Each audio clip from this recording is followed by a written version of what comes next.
पहिल्या दरवाजासमोर एक स्त्री उभी होती. अट लिहिलेली होती, तिच्याशी संबंध ठेवल्यावरच दरवाजा उघडेल. तो सज्जन मनुष्य होता.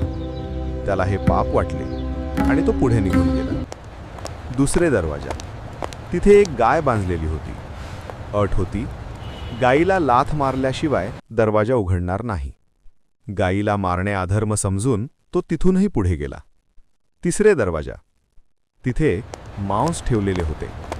लिहिले होते, मांस खाल्ल्यावरच प्रवेश मिळेल. त्याने तुच्छतेने मांसाकडे पाहिले आणि चौथ्या दरवाजाकडे वळला. चौथे दरवाजा.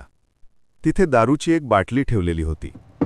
अट होती, पूर्ण बाटली पिल्यावरच दरवाजा उघडेल. महलात जाणे त्याच्यासाठी फार महत्त्वाचे होते. त्याने मनात विचार केला, मागच्या अटींपेक्षा ही कमी अधर्माची वाटते. त्याने संपूर्ण दारू पिऊन टाकली. दारू पिताच त्याची बुद्धी भ्रमित झाली. त्याला खाण्याची इच्छा झाली. त्याने मांस खाल्ले. वासना जागृत झाली.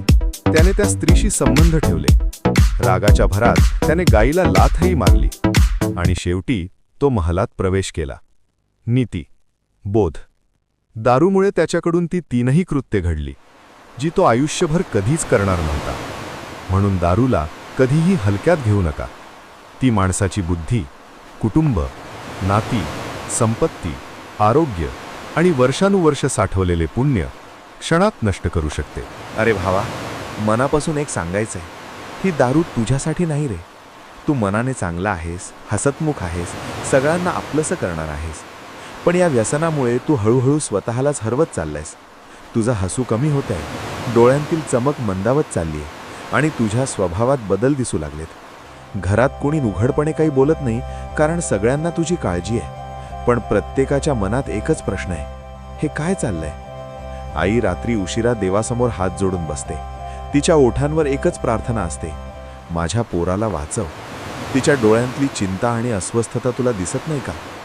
आज तुला वाटतंय की शरीर साथ देत आहे, सगळं ठीक आहे, पण व्यसन कधीच कायमचं साथ देत नाही. आजची सवय उद्याचा आजार ठरू शकते.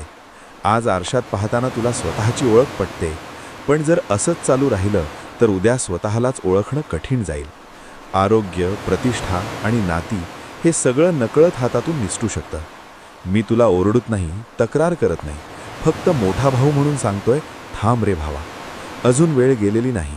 आयुष्य अजून संपलेलं नाही. अजून खूप काही करायचंय. स्वप्न पूर्ण करायची आहेत. आईबाबांचं डोकं